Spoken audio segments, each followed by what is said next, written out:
আসসালামু আলাইকুম। আশা করি সবাই ভালো আছেন। আজকে আপনাদের সাথে শেয়ার করব মাছের কাবাব। ঘরে থাকা কয়েকটা উপকরণ দিয়ে আমি তৈরি করব। আমি লইট্টা মাছ নিয়েছি, আপনারা চাইলে যে কোনো মাছ দিয়ে তৈরি করতে পারেন। আমি এগুলো ছোট ছোট কেটে ধুয়ে পরিষ্কার করে নিয়েছি। এখন এগুলো সামান্য হলুদ দিয়ে একটু সিদ্ধ করে নেব। আমি সিদ্ধ করে কাটা ছাড়িয়ে নিয়েছি। এখন এগুলোর সাথে মশলা অ্যাড করব। প্রথমে আমি 2 পিস পাউরুটি একটু ভিজিয়ে নিয়েছি, এগুলো দিয়ে দিলাম।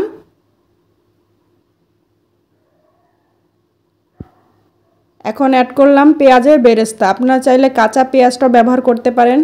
পরিমাণ মতো লবণ ব্যবহার করেছি, সামান্য হলুদের গুঁড়ো, আর দিয়ে দিলাম সামান্য ধনিয়া গুঁড়ো, আর অল্প পরিমাণে মরিচের গুঁড়ো, সামান্য জিরে গুঁড়ো, আর একটা ম্যাজিক মশলা দিয়ে দিলাম।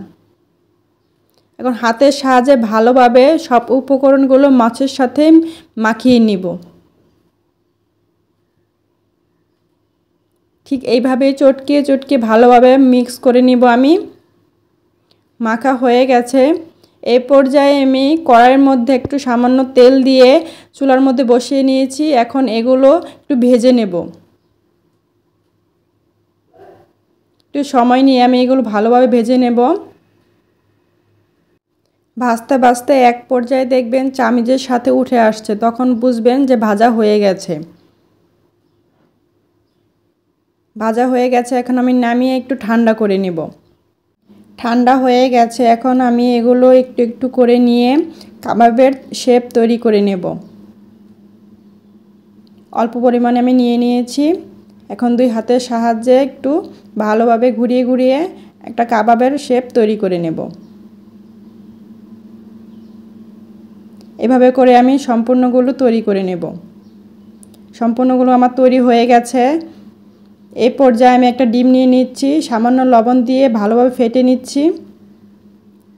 এখন এই ফেটানো ডিমের মধ্যে আমি এক এক করে কাবাবগুলো দিয়ে ভেজে নেব।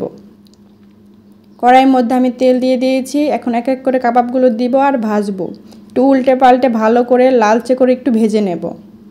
আমি এখানে কয়েকটা কাবাব ভেজে নেব, আর বাদবাকিগুলো আমি ফ্রোজেন করে রেখে দেব।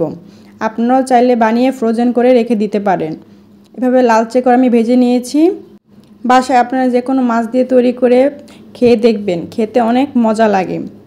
আমার ভিডিওটি যদি ভালো লেগে থাকে লাইক কমেন্ট শেয়ার করে দিবেন। আমার পেজটি ফলো করার অনুরোধ রইল, আর আমার ইউটিউব চ্যানেলটি সাবস্ক্রাইব করে আমার পাশে থাকার অনুরোধ রইল। ধন্যবাদ সবাইকে।